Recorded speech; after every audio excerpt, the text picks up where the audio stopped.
الله الرحمن الرحيم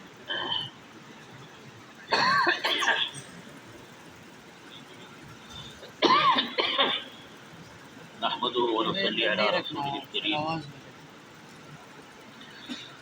میں اپنے ساتھیوں کو عرض کر رہا تھا کہ ماشاءاللہ جب ہمارے طلبہ فارغ ہو جاتے ہیں اور ان کو بھی کام کرتے ہوئے ایک عرصہ گزر جاتا ہے، اب سمجھ نہیں آتی تو نصیحت کریں تو کیا کریں.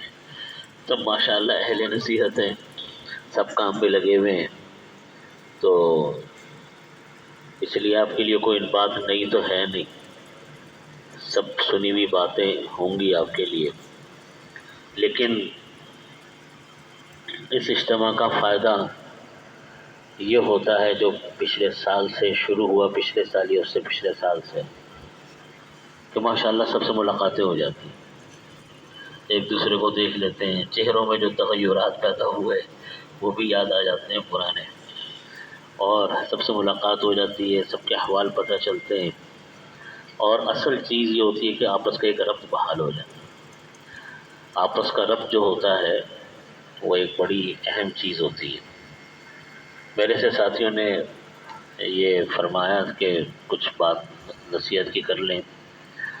میں کیا نصیحت کروں، میرے سارے اساتذہ کرام ماشاءاللہ اللہ تعالیٰ ان کو عافیت کے ساتھ ہمارے سروں پر رکھے، وہ موجود ہیں. اصل نصیحتیں تو آپ کو ان کی سننی بھی چاہیے اور وہ کر بھی رہے ہیں آپ حضرات کو. لیکن دو تین باتیں میرے ذہن میں آئی جو میں آپ کو عرض کر دوں، اور وہ بات وہ ہے جو میری دعا ہے کہ اللہ تعالیٰ مجھے بھی عمل کی توفیق دے، اس پر آپ کو بھی عمل کی توفیق دے. وہ یہ ہے کہ جو طریقے ہمارے اکابرین کے ہیں، بزرگوں کے ہیں، اور بزرگوں میں سے بھی وہ بزرگان دین، وہ علماء کرام جن کو لوگوں نے بہت زیادہ اپنایا، ان کے طور طریقوں کو ہمیں دیکھنا چاہیے کہ ان کی خصوصیات کیا تھی، کس چیز نے ان کو اتنا بڑا بنایا کہ ان کے سلسلے اللہ نے آگے چلائے. مدرسوں کی سطح پر چلائے ہوں، دعوت و ارشاد کی سطح پر چلائے ہوں، کسی بھی سطح پہ چلائے، تو بہت ساری چیزیں سامنے آتی ہیں. میں ان میں سے چند چیزیں صرف نقطے کے طور پہ عرض کرتا ہوں. اس کے بعد کون سے استاد آئیں گے؟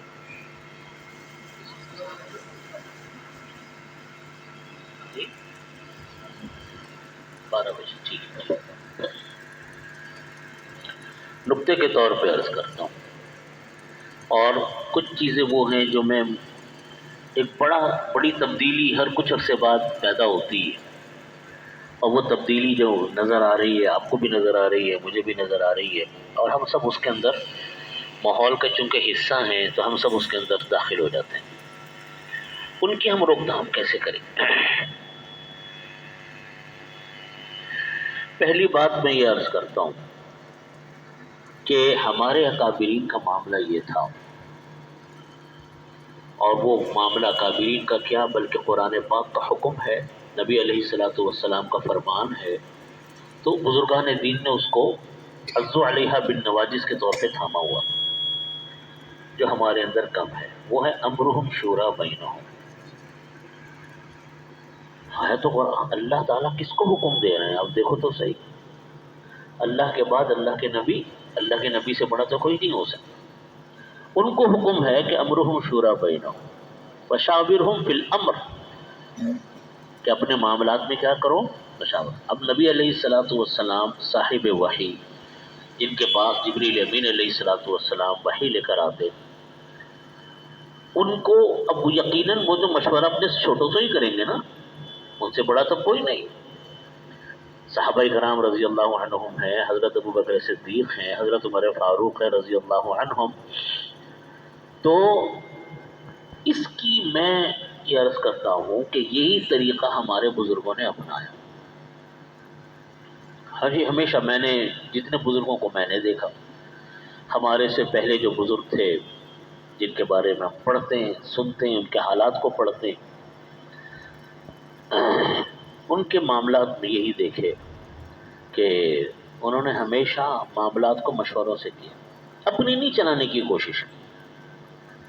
ہمارے ہاں جو خرابی پیدا ہوتی ہے وہ یہ ہوتی ہے کہ ایک آدمی یہ کہتا ہے کہ مشورہ تو کروں گا لیکن ماننی میری پڑے گی، ادھر سے ادھر سے کہیں نہ کہیں سے کوشش کر کے اپنی بات منوا لی۔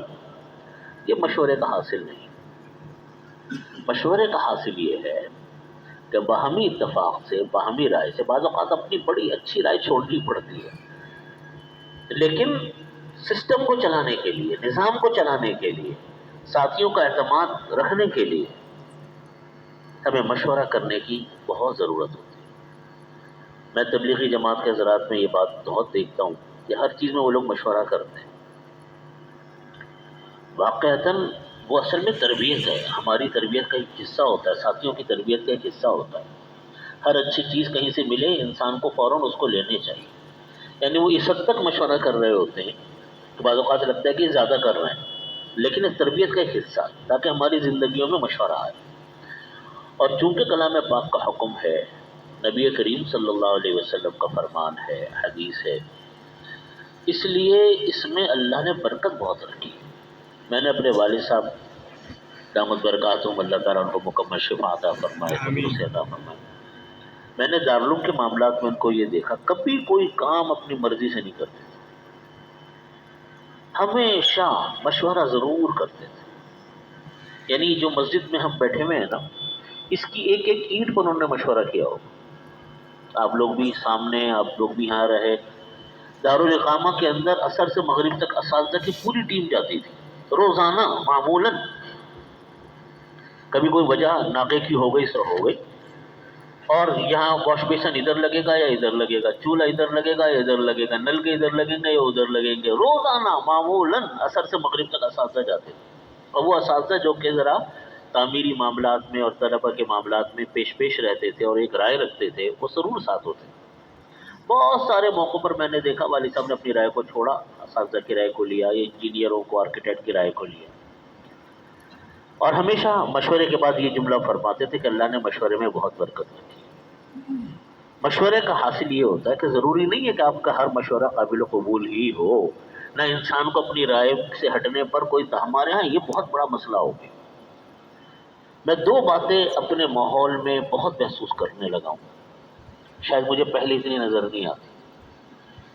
نمبر ایک یہ کہ مشورہ نہیں کرتے، اپنی چلاتے، اپنا ایک خاکہ بنا کے بیٹھ گئے، اب کوشش کرتے کہ سب لوگ اس پر متفق ہو جائیں، بس نہیں ہوں گے تو کریں گے کسی نہ کسی طریقے سے۔ اور دوسرا یہ ہے کہ اپنی بات سے پیچھے ہٹنا ہمارے لیے موت کے برابر ہو گیا۔ لوگ یہ سمجھتے ہیں کہ اگر اپنی بات کوئی چھوڑنی پڑ گئی، اپنے منہ سے نکلی ہوئی بات سے پیچھے ہٹنا پڑ گیا، بس گویا کہ میں تو تباہ ہو گیا، میری حیثیت تو گر گئی، اور میں تو اب بس نظروں سے لوگوں کے ہو جاؤں، اب اپنی بات کو منوانے کی سر توڑ کوشش میں لگے رہتے۔ یہ سنت تو نہیں ہے۔ ہم نام لے رہے ہیں سنت کا، ہم نام لے رہے ہیں دین کا، صحابہ کرام کا یہ طریقہ تو نہیں تھا کہ اپنی بات پر